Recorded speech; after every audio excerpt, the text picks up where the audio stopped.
Tonight, a meeting of the minds between several nonprofit organizations. This is in response to the Trump administration's federal funding cuts. The organizations help with job loss, food insecurity, and victim services. News Channel 3's Princess Janae Steverson joining us live outside the YWCA tonight in Kalamazoo. Princess, these agencies are hosting the press conference together.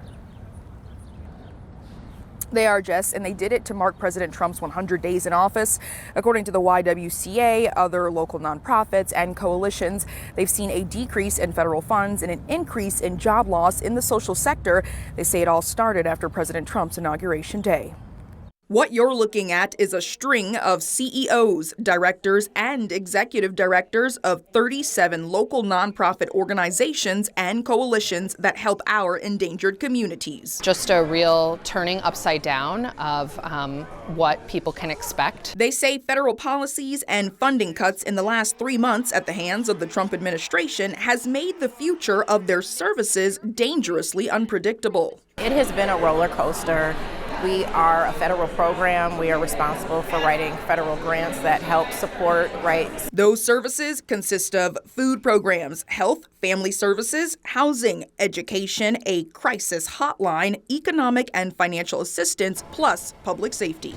Here are some of today's speakers explaining how Trump's policies have impacted them. Susan Rosas is with YWCA, which empowers women and promotes safety. The sector has frozen hiring, paused new programs, and pulled from its meager savings. This is a timing issue. It really is a ticking time bomb for how quickly we have to move in order to try to preserve safety here in Kalamazoo. Patrice Griffin is with the housing sector. She says over 7,300 residents are at risk of losing federal rental assistance. Right now, we're trying to make sure all of the grant funding that was awarded in the fiscal year 2024 competition is received. And Susan Reed with Michigan's Immigration Rights Center says Trump terminated 3 federal source service contracts which cut legal aid to 800 kids. These are kids who live in foster care or group homes. The likely scenario is kids go to court alone, and we know when kids go to court alone, they lose their cases.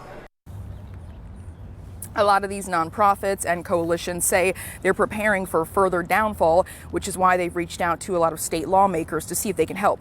Now, I reached out to those state lawmakers both on the Republican and Democratic side. I've yet to hear back from either, some of which include Eric Nesbitt, Bill Huizenga, and Julie Rogers. Reporting live in Kalamazoo, I'm Princess Janae Steverson, News Channel 3.